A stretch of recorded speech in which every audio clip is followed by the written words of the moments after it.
Case and I both bought cheap used Land Rovers exactly 1 year ago, and you all said we were absolutely crazy idiots for doing so. Well, this is how mine is doing. And I'll tell you how mine is doing and what the plans are to get it back on the road. So this time last year, Case, we both went out and bought cheap used Land Rovers. And why did we do that? Because they're awesome. Or as videographer Alex says, because we're stupid. But no, we wanted to see what it was like living with a vehicle that has probably the worst reputation online. They do have a bad reputation, and because of that, you don't see as many of them out there on the trails, which for us makes them kind of cool. And the jokes that you guys have left have been endless. Oh yeah. And tormenting.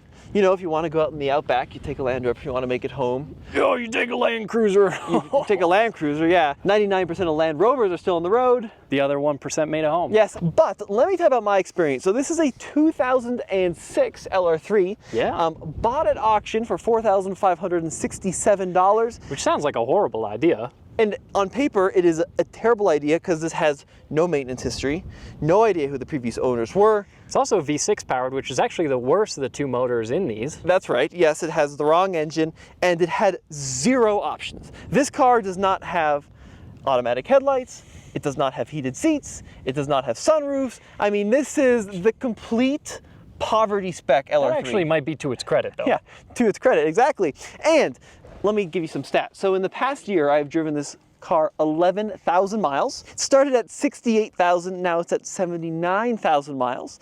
And believe it or not, it is still running. Really? And you've had to do tens of thousands of dollars of maintenance, right? I'm coming on $100,000 of maintenance in the past year. Wow, not bad. No, in this video, we'll walk you through exactly what I've had to do with it. So started out as a bone stock LR3. Let me pop the hood.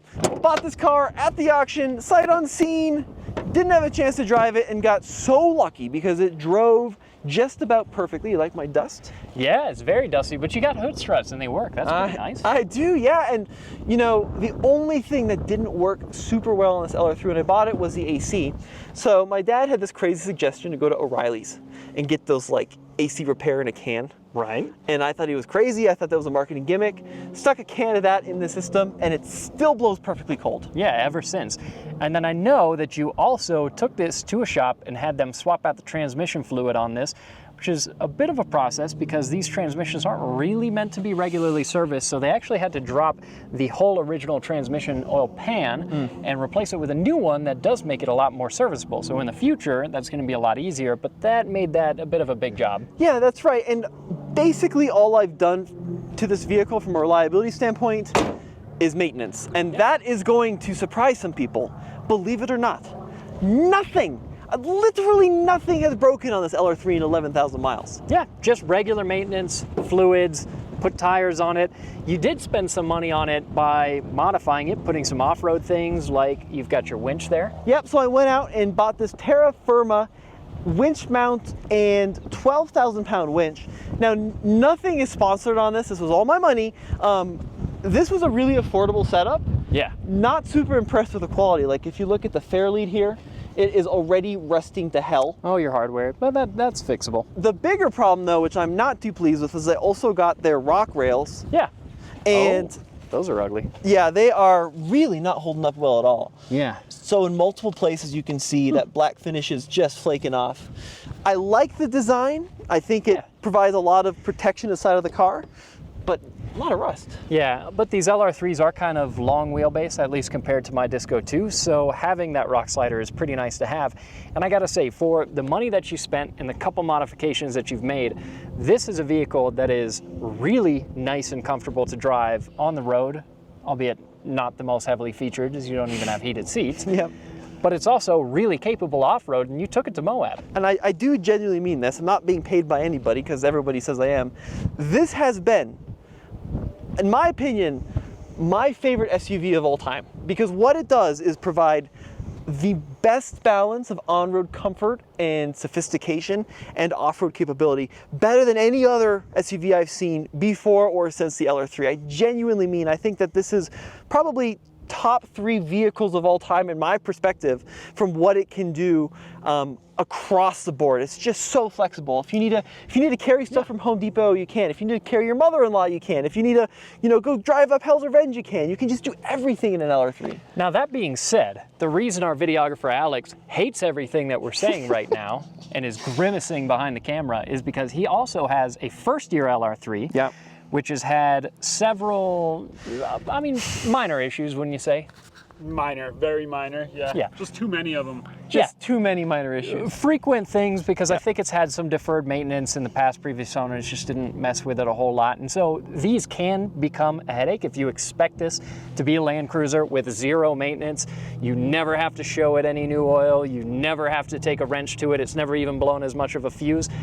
This is not going to be that, but this one in particular has been really solid, and actually a lot of these LR3s are surprisingly pretty durable. And I don't want to say I haven't spent anything on this because I have the numbers here. Yeah. And I spent $2,044 on this LR3, which sounds like a ton of money, but nothing has broken. All that money has been in maintenance. So let me walk Is that you through. including your modifications?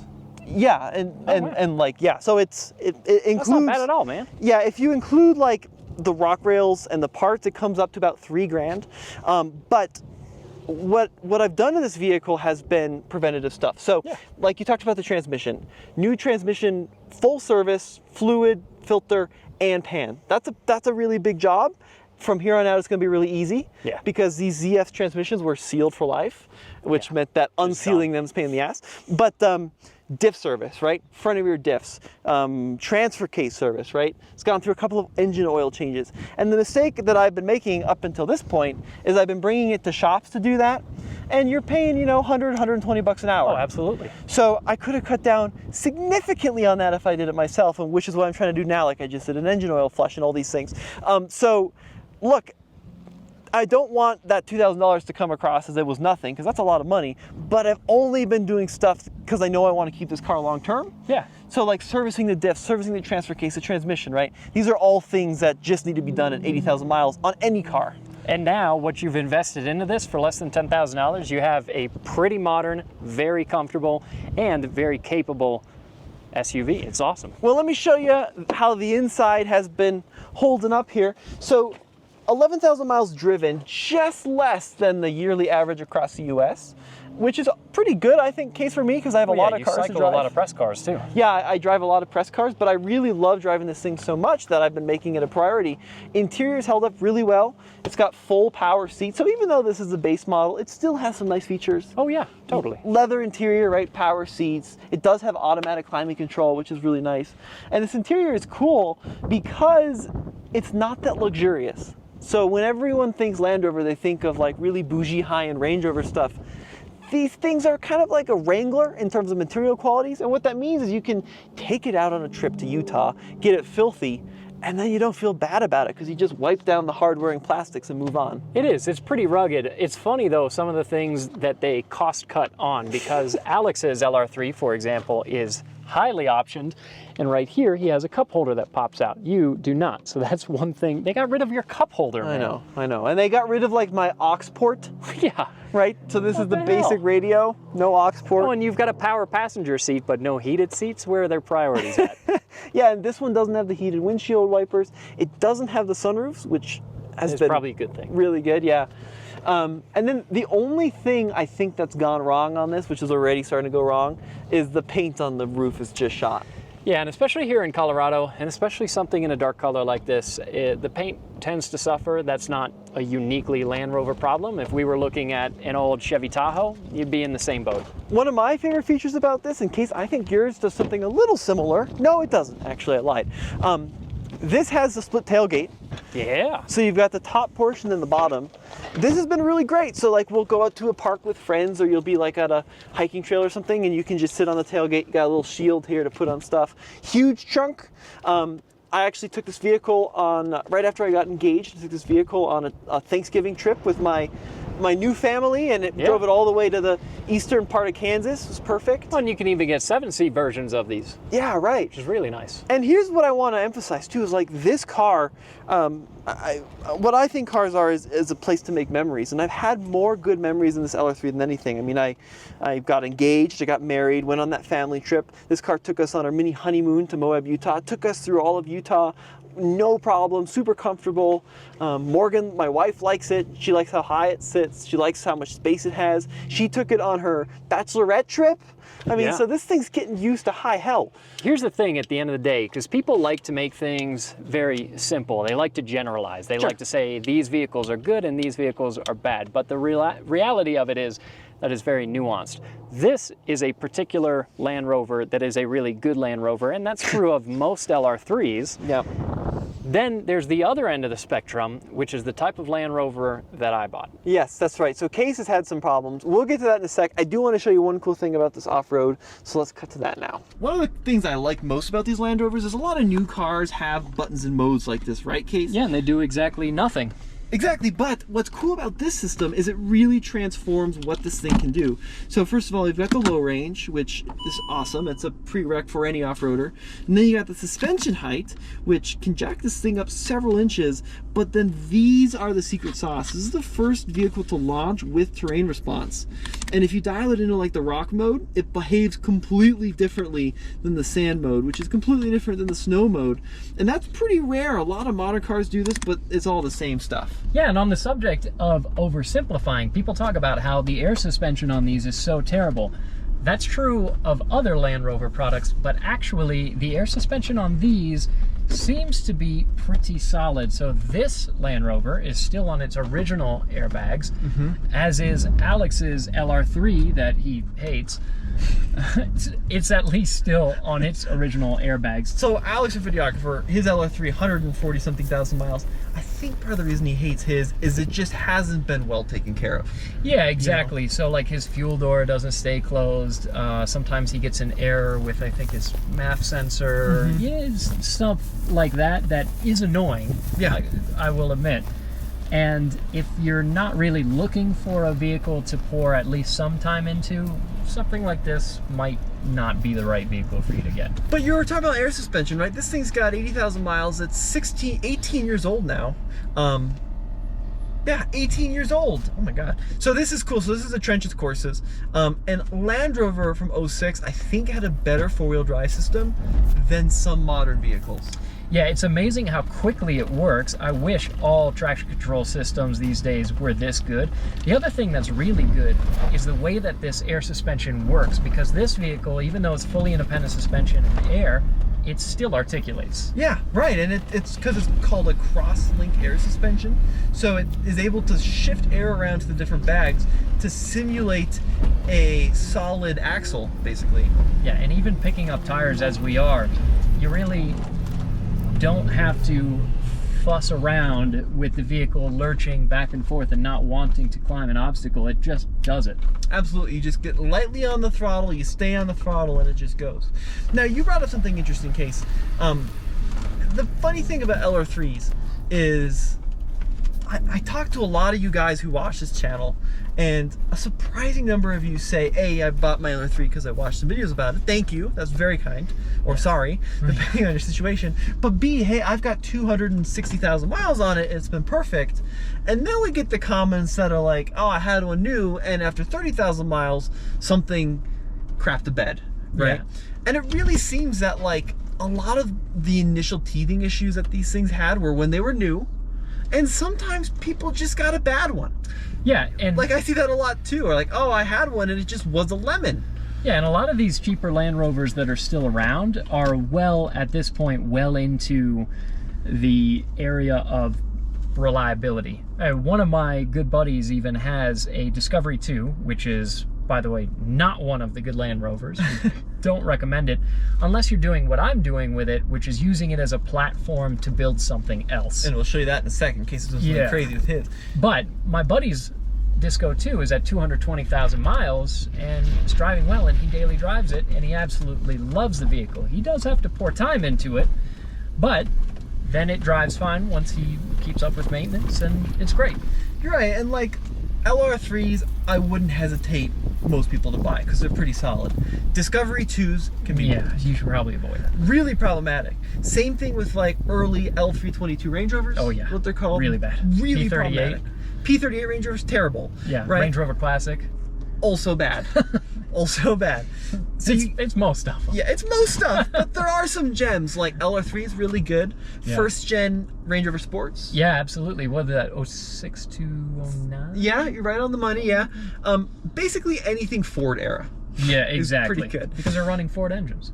Yeah, more or less. You're right. Yeah, sort of. Well, folks, that's all I have to say about my Land Rover. I'm in it. Just did all the math with the tires included. Right about $9,000. Gets about 15 mpg. But we'll cut over to Cases and talk about what very he's different doing. story. Yeah. Unlike Tommy's Rover, mine needs a little bit of extra love because these Disco 2s are not known for having the best powertrains. When I bought this, that was always the plan, was to put a different motor in it. And yeah, as you can see, I am not the motor. I'm standing where the motor should be. So what do you think, Tommy? Well, Case, we should rewind a little bit. So did your old engine explode? What the heck happened? Why is it out of the truck? No, it was having some, honestly, relatively minor issues. It was having pretty persistent misfire, which was annoying, and it's not a fun motor to work on, the original motor that's in these, the 4-liter. So I decided, hey, now's as good of a time as any, because I've wanted to put a different motor in this since I bought it. That was always a plan. So that was the reason that I was like, all right, it's not driving well enough for me to want to really take it anywhere. So I'm gonna go ahead and tear that stuff out. Now, Case started with this vehicle completely stock. He did the lift, wheels, and tires. And then what exactly was the misfire? Do you remember what started happening? Yeah, I mean, it started having a more minor misfire not too long after I bought it, and I did new plug wires on it. I didn't do the coils, which would have been smart to do if I plan to keep the motor long term. Doing the plug wires helped, and then it started misfiring again after a while. It was running on 7. And I was still just kind of running it. And then I think it was running on 6 at best. So at that point I was like, okay, I can barely merge in with traffic. So yeah, I rolled it in here, put it back on the stock wheels to get it in because it's a 4-inch lift. So my off-road tires are sitting in the backyard because otherwise, yeah, it would not have fit in the garage. We tore out the old 4-liter Rover V8 and the 4-speed ZF transmission. And now we have this guy, which is an LS2 out of a C6 Corvette specifically. Here, I'll scoop behind you. We've been doing a little bit of refreshing on it. So I did a new timing chain, a new oil pump, some new sensors, some of the ones that are a little harder to get to, new plugs, got a new alternator in a box, new water pump to throw on it, new starter motor, all that kind of stuff. But yeah, it is the real deal. I sold a Corvette in order to buy this Land Rover and do this whole build. So part of what I wanted to do with it was put a genuine Corvette motor back into it. So one of the cool things that I'm learning about this project is when you hear folks, I'm going to LS swap something, I always thought that meant the same thing regardless of the LS. But Case actually went through quite the process of determining what motor to put in this Disco 2. So walk us through the options and why you went LS2. Most people put 5.3s in this, which would be the easiest way to go, especially because I've got a 6L80 transmission there. So this is a 6-speed, and this one's totally rebuilt, which is pretty nice. 6-speed GM transmission that this motor was not originally mated up to, which generally poses some challenges. But again, I wanted a Corvette motor under the hood. It's just part of what got me excited about the project, because like I said, I used to have a Corvette. So in order to run this Corvette motor and that 6L80 in, actually I think it's this box. Let's see, yeah, Holley. I've got a Holley Terminator X Max electronics system that's going to run all of this, which is going to be pretty sweet. That system, super plug and play, should make things a lot easier. And then I've got some pretty cool parts. The nice thing about doing an LS swap, because people will talk about a lot of times, oh, LS swap is boring, everyone does that. It is boring. We're not those kind of YouTubers. I'm not going to put like a Lamborghini V10 in this. I'm building this not as a YouTube series, but as my actual personal daily driver. So because LS swaps are so common, you can get parts like these, which is going to adapt my 6L80 transmission to the Land Rover transfer case. And those transfer cases are actually pretty solid. Wow, dude. So this is, what's a chunky piece of aluminum. Yeah. But all this is basically allows you to run that 6L80, which cases like, that's like a GM heavy duty truck transmission, right? Exactly, yeah. So it's a pretty hefty transmission, 6-speed, which also here in the mountains compared to a 4-speed is going to be really nice. That LS is not going to be any worse on fuel, really, than the stock motor. Twice the power, more reliable. Doesn't really weigh much more, even though it's a 6-liter versus the old 4-liter. Yeah, we've got cool pieces like this that will help us go from the output on the transmission into the transfer case. Cool pieces that you can get because these LS swaps are so common that make this a really easy process, which was kind of the goal. Yeah, and then once all this stuff is in place, that plus the 4-inch lift and eventually going to lockers, I think this is going to be a pretty sweet rig. Now, for those of you guys wondering, Case kind of went out and did this the hardest way possible, because there are kits online which you can buy to adapt a small block General Motors to the original transmission, and then even keep some of the OEM electronics in play with like the throttle pedal and with the shifter and that kind of thing. But Case is going to have to go all custom with that, right? Yeah, so you could do, what a lot of people do is they'll do a Gen 3 5.3 LS2, the stock transmission. And the stock transmission, most people say no problem in handling that extra power, and that is a big power boost from the stock motor. But since we're here in the mountains, like I said, having that 6-speed is going to be really nice. And to run that 6L80, you basically need to have a Gen 4 LS, which is going to be throttle by wire. So necessarily, you're going to be getting away from the cable operated throttles. So all this stuff is going to go away. This is not the best look for us talking about how our ownership experiences with our Land Rovers has been. The cool thing is, for me, is that this was always the idea. These vehicles, they drive fantastic. They're awesome to drive. I love the way they look when they're all done up. They're great off-road, just bad powertrains. But because LS swaps are so easy, yeah, that can be solved, really no problem at all. So I've got a bit more cleaning up to do on the frame. Then we'll weld up these engine mounts. This all came from an Australian company called Mark's 4-Wheel Drive. Okay. That does a pretty nice swap kit. And so this will sit over top the original engine mounts, weld those in place. And then everything bolts together like big Legos. Nice, dude. So this is going to be a pretty heavy-duty setup when it's all said and done. Now let's talk about where you went out and found a Corvette engine. Like, are there sites that specialize in that? Where do you go and get one of these guys? eBay. eBay. Yeah. Do you know the history when it comes from eBay, or is it kind of just a crapshoot? A little bit. A lot of people, they're not putting up like compression or anything, but they'll tell you how many miles it supposedly has. They did have the VIN for the car that this came out of, so I was able to basically confirm the amount of miles they said. It had about 88,000. Looks like that's about right.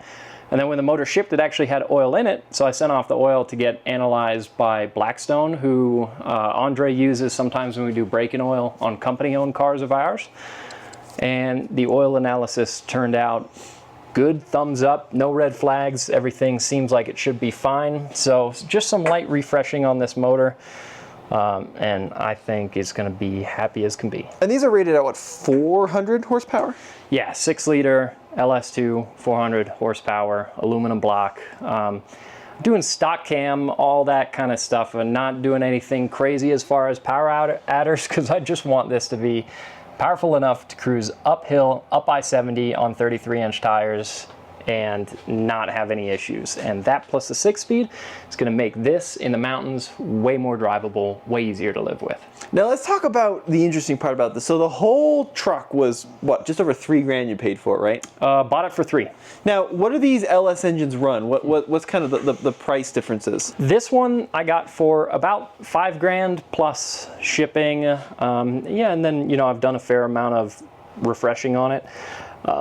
These motors, it doesn't really seem like they're as cheap as they used to be. Obviously, a lot of people do LS swaps, so they just get to be more and more desirable. And yeah, it's not the $1,200 junkyard motor that they maybe once were. Yeah, and then the transmission, that's going to be a couple grand as well.